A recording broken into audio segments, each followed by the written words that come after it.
Welcome to the Church Doctors Podcast with Scott and Marla Sheely. The Church Doctors Podcast is brought to you by Outpouring International. Love God, love people. Hello, everybody. I'm Scott. And this is Marla. And one of the ways we love to love people and show them the love of God is on missions trips. And we've been talking about our latest trip to the Ukraine. Yes, we are...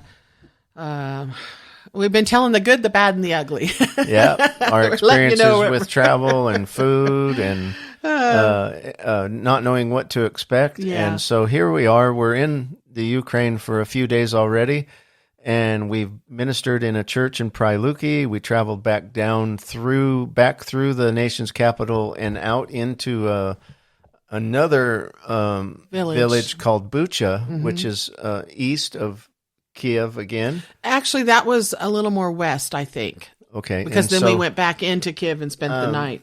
And so the Russians had picked these little villages surrounding Kiev to set up in order to be able to take the nation's capital, and which didn't happen. But praise the because Lord, they yes. set up in these little villages, they got hit very hard. Mm-hmm. And the last show we finished, we were talking about visiting some of the families that were still living next to their bombed out homes, and got to deliver some food and pray for them. And now we're in the same area, but headed over to a group of apartment complexes that also got hit. Yeah, they... they're quite large. I don't know if you've ever seen the apartment complexes in the Ukraine, but they are huge. They're like a full city block long. I know, they're huge. Maybe 6 or 8 stories high at least, and just massive. Yeah. And so... all made out of concrete. They all look the same because they were built during the Soviet occupation. Yeah. And so this one we went to... And let me just say, the reason we know about these places and these people is because the church in Lutsk has been going in regularly and bringing food and supplies, humanitarian aid to these areas. So that's why we have connections there. Yeah, and one of the pastors from the church in Lutsk was our driver. And so, Taras, Pastor Taras. So he knew these people from previous trips. Right. So I can't remember the lady's name, but she was, before the war started, she was a preschool or elementary school teacher, and she's a Christian and loves God, and that's what her call was. And then the war took place. Her apartment complex where she lived was bombed, and her whole world has been turned upside down. But before we tell what's happened there, tell the story about that no one died in the bombing of that apartment complex. They got a warning that the Russian tanks were getting too close, that they needed to get out, and I think it was in the middle of the night. Yeah. So all of the people in that apartment complex left except for 9 men. And they were all drunk at the time, and they decided that they were just going to party in the basement underneath this apartment complex and ride it out. And so the entrance to the basement of the apartment complex was an exterior, like a set of stairs that went down and then into a door. And it just happened to be that the part that the tanks decided to shoot in this apartment complex and just totally destroy was right over the top of this door. So the rubble from 5 or 6 stories of concrete fell over the top of this door. And so the bombing stops. They decide that it's okay to see if they can get out, and come to find out that the concrete slabs are laying over the top of this door. So they come up with this plan to find the skinniest guy in their group and to find a hole that they can shove him through. And somehow they found a way to get him out, and he went down to the neighbors and got a hacksaw and cut the lock off the door at the other end of the building, and they were able to get out. So nobody died. Nobody died in that one. Yeah, and so they all got out. Awesome. And so same thing for them. This is the same time frame as the other neighborhood in the same area that we visited, the other 2 neighborhoods. And they still had to live in this bombed out apartment complex for about 5 months. For another 5 months. I don't know what We have pictures, and you would be shocked at the living conditions. There were many oh my units goodness. that were totally gone, and a few of them where the box was there, but it was totally open to the outside. We actually walked through some of them. Yeah, and so they were. I mean, the whole building had to have shook and moved on its foundation, because even the parts that weren't hit directly, the doors on the apartments wouldn't open without a pry bar. And so I don't know where the families went to live that totally lost their apartments. I don't either. Yeah, maybe they just moved in with someone next door. But they stayed without heat, without electricity through the winter. Through the winter in that apartment complex until the nation of Poland sent some like a FEMA trailer, but kind it was of thing. a whole community, like enough for 125 people. For each of those apartments, yeah. Yeah, so there was 2 sets of rows of these connect together prefabbed little houses. They're just rooms. Yeah. Just little rooms. With a community kitchen. And a community bathroom. And a little community like room for like a school or a church. Yeah, or like a little playroom for the children. Yeah. But we're talking little rooms. So this is the community of people that this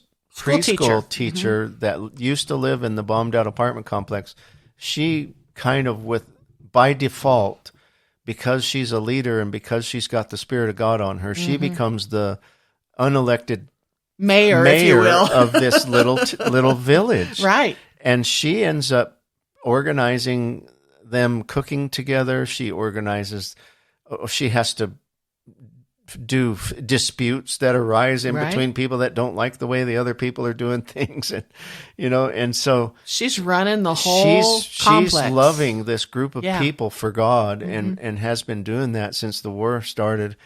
And we got to go with her up into her bombed out place and see the devastation and hear her story, and then got to prophesy over her and encourage her and get. We also gave her a bag of food too, and that really she could sense the Spirit of God and receive prophecy well, because she was a Spirit-filled believer. So she said she really needed to hear that it was such an on-time thing for her. So. That was really encouraged her. That was a highlight of that part of the village, to see somebody that's, again, totally lost her place to live, and yet her whole focus is everybody else. Yeah. So awesome. It was. It's very moving. Just hearing the stories, one after another, of and then seeing the difference between those that have no hope and those that believe in Jesus and are turning it around and giving it away to others. So anyway, we finished there. And like I said, we have pictures of all of this, but I have not posted any of these yet. We've got a wedding that we're working on. We've kind of been hit the ground running here. So we left there. We left there and went back into the city of Kyiv. We did. And understand, even all around the city, you'll see foxholes. You'll see, I don't know how many times we had to pull our passports out. Checkpoints along all the highway. Over. And so we asked, we're like, why so many, And they're like, well, they're looking for spies and traitors. And also they want to know, why are there 2 Americans this far into the country? They really looked at us like, what are you doing? Yeah. So, the next day was Tuesday, I believe, and Pastor Taras and our interpreter, her name was Katriana, and they took us around the city, and we actually took a day of touring, if you will, and they showed us the different places, and there's a lot of history in that nation, and it was the day before they were celebrating Chernobyl, which was about 80 miles from it. That's downriver from Soviet Union nuclear reactor that they had an accident. It was like the 37th, back in the 37th anniversary 1980. I don't remember. 2 or 3. Yeah. And so we saw all their, we heard the stories of the history and did a lot of walking. There's a lot of walking in Ukraine. Walking and stairs. There's stairs to everything. Yeah, and that same day we ended up driving back to Lutsk, which is the where the church was that helped, which is another 4 hours, sponsor us or received us over there. Yeah, and then that started a chain of 10 meetings. Yeah, so then we were really doing the next several days. Yeah, because they're ministering 24/7 there at that church. Again, Pastor Alexander Rudinet's church is called the Kingdom of God Church, and it's a very dynamic church. He's an apostle that's over many, many churches around the world, and again, his church, most of the people left. And here he is left with a vision for a big church building that he's in the middle of building. Well, and they've been building for 15 years. Yeah. 15 years. He's getting relatively close to being done. And he's like, God, what are you doing? You blessed me with this big church to have, and now all my people left. Well, come to find out, the people from the east and the bombed out areas came to his church because he was the distributor of the humanitarian aid and the help consistently. Yeah. So when they fled their villages, they came to his place, and his church filled back up with refugees. Same things happening all over the nation. People just moving from one place to another, trying to feel safe somewhere. I think this would be a good time to share about the pastor that came up from the Russian-occupied area. So one of them lived down in the southeast area, down closer to the Black Sea, and he decided with his daughter and his mother-in-law to leave that area. And his wife. And to go to Lutsk. And he's a friend with Pastor Rudinitz, and so he's staying in Pastor's house upstairs. He's one of the 5 families that are staying there, and he still goes back in. He's a army chaplain. He's a police chaplain. And so he sneaks back in every couple of weeks and brings a van load of humanitarian aid to that area. But when he left, he had a church of about 100 people. Yeah, or less. Yeah. And he said that 95% of the people in his church left. Yeah, so leaving about 5%. Less than 10 people are at his church. And one of those people is a woman that was in charge of the kitchen at the church to do, whenever the church would gather together, they would have a meal together, and she was over the kitchen. Well, she ends up taking the charge of being pastor of the church. And again, the same concept of one group of people leave one spot. Well, then the refugees that are all the way down in the occupied area left their place and ended up stopping at this place. And it's just interesting how that works. But so now there's around 200 people in that church. That church has grown to 200 and people. And this woman who wasn't a pastor is now she's a lady. A flame of fire pastor, and she's raising up leadership to lead home groups, home cell groups, or home churches, so that if Russia continues to occupy this and this land becomes Russian, then they can have an underground church already established with communications set up, and how are we going to do this and everything. And this lady's doing it. Yeah. It's just awesome. It was like, wow, this is a prime example of how God can take something that the devil intended for evil, and he can turn it around for good. And it's a total different story from the other pastor that was in Pryluki, who was going to flee and prayed, and God said, no, I'll save your city if you stay. So he stayed. Whereas the other pastor, God said, go. And because he left, now there's a thriving church of 200 getting ready to break out into home groups if need be. Yeah, it's a beautiful picture to me of the body of Christ being activated. Like everybody has something to give, and it's not just the job of the pastor to carry the load of everything. And so that was a neat story to hear. And so we got to visit with him some more, and got to be in outreach meetings with him. He's a dynamic evangelist. He is evangelistic, and, yeah. Yeah, and so on Thursday, back in Lutsk, they have a separate church service for the new refugees that are in the church, because the established church days, the the regular church folks that were there, they got tired of hearing "get born again" and here's a Right. handout for food Because they needed something else besides yeah, and that. so they found out right away they needed a separate service for that. So they have a separate church for the new converts, the new refugees that maybe don't even know Jesus at all. And that's on Thursday night. And so that was our first meeting in Lutz. And Marla did the same thing. She started the meeting out offering the people hugs. Well, we had been told that look, you can preach, you can give of salvation, you can prophesy, do whatever, but you're not going to get a response from the people. They've heard all that already. You're not going to get a response. They're not going to smile. They're just there for the food. Yeah. And, I didn't go all that way to not make an impact, you right. know? And so I got up, and once again, I was like, okay, we're going to change this. And we did the huggy thing again, like we talked about in a couple of podcasts ago, where I just got up and said, we're going to form a line. I want to hug as many Ukrainians as I can and turn on some fast music, and here we go. And so we did that, and oh my goodness, they just could smile again. Yeah. And so it's like nobody had given anybody hugs in a long time. and then we did some words of knowledge and called out some things that people may needed healed of, and they raised their hands and God healed them. And God was demonstrating his love to them in a touchable manner. And I was encouraging them along the way and invited the ones that needed healing to come front.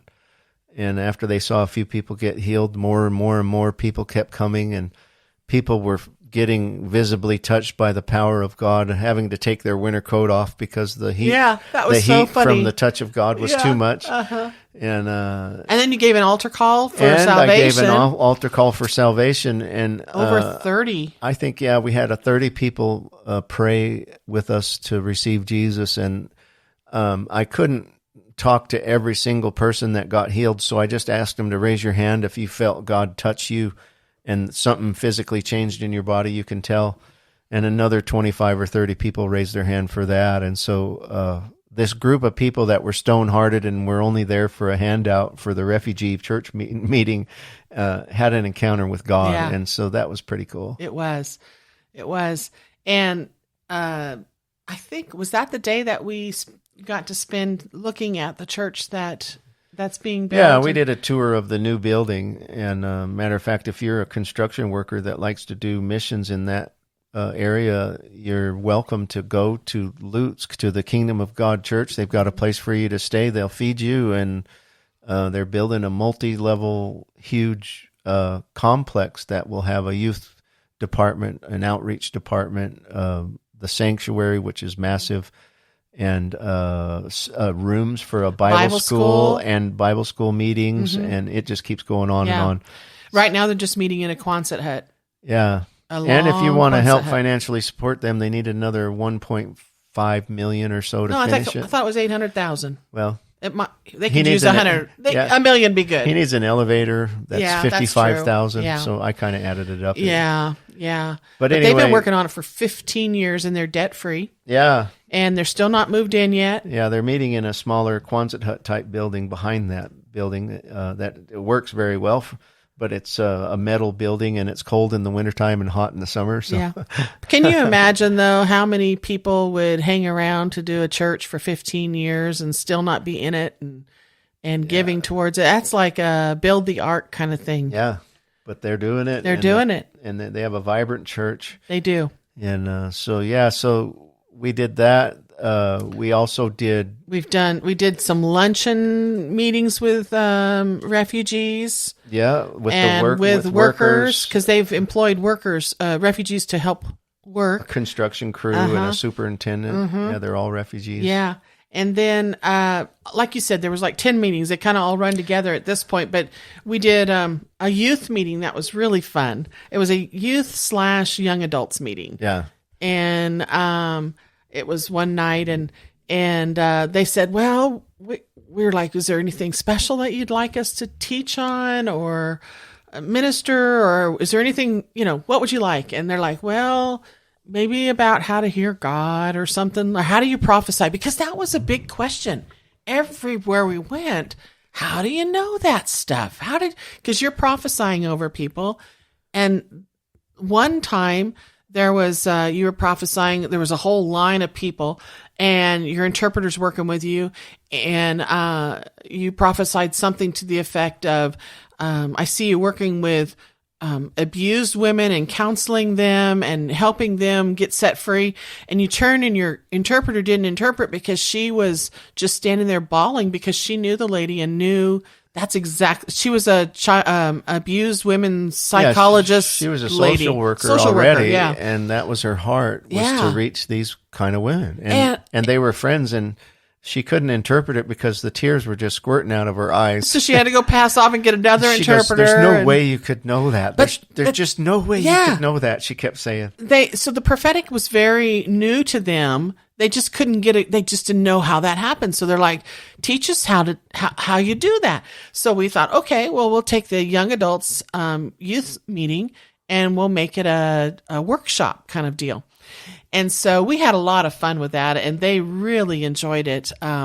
We started off, they started off with some worship, and then they cut us loose, and we kind of did a thing where we grabbed their attention at the very beginning by doing prophetic words, and we could just have them stand up and do them one at a time, but we kind of messed it up a little bit, and I said something like, "If you had eggs for breakfast, stand up." Yeah.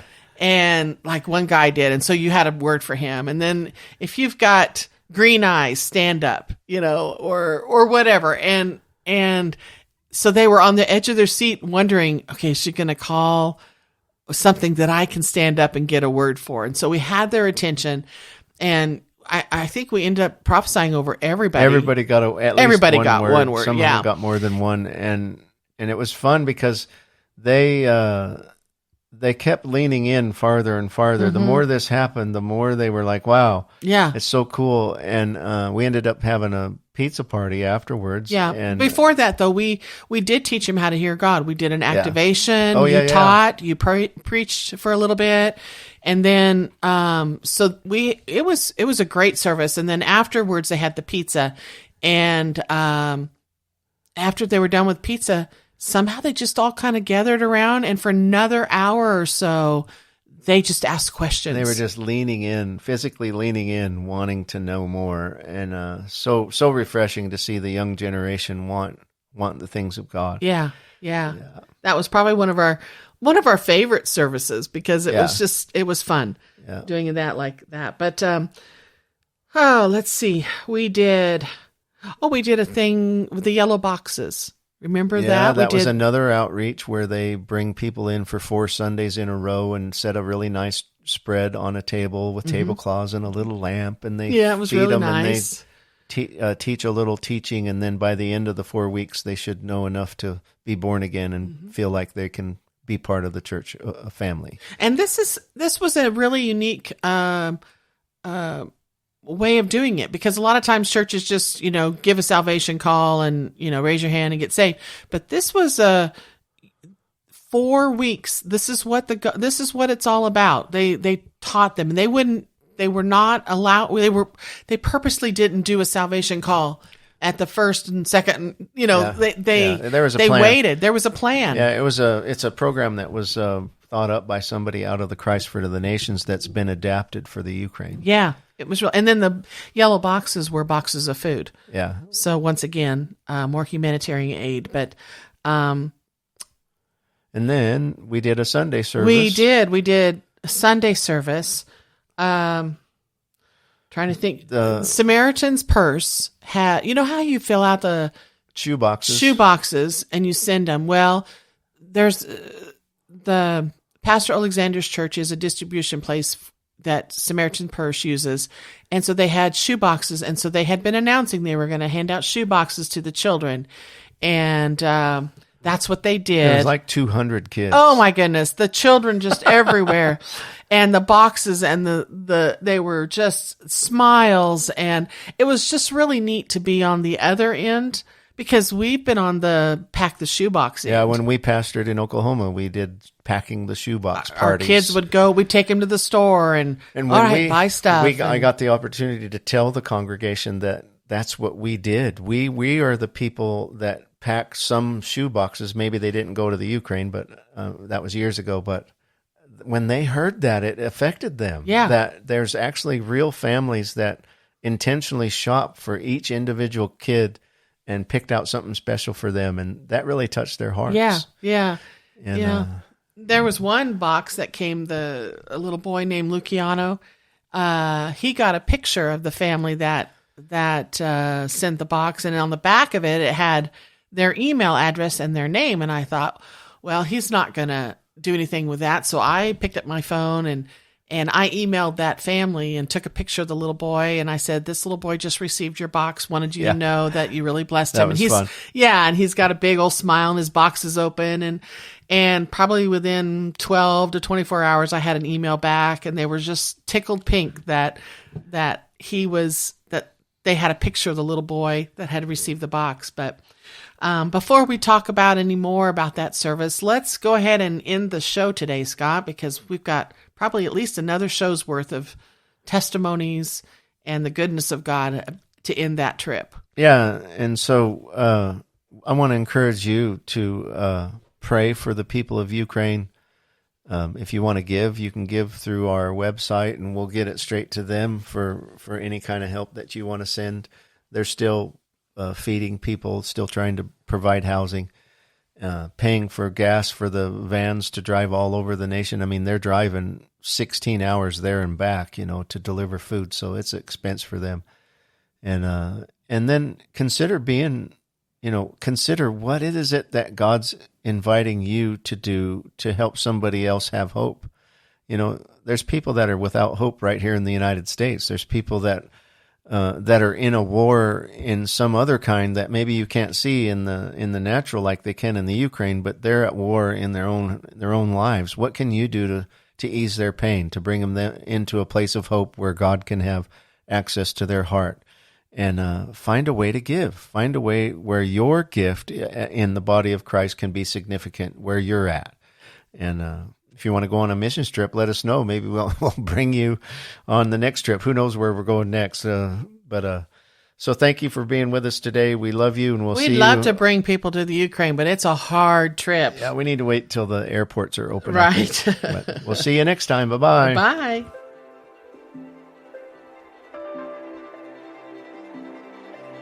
Thanks for joining us on the Church Doctors Podcast. For more information or to contact us, please visit our website at outpouringintl.com.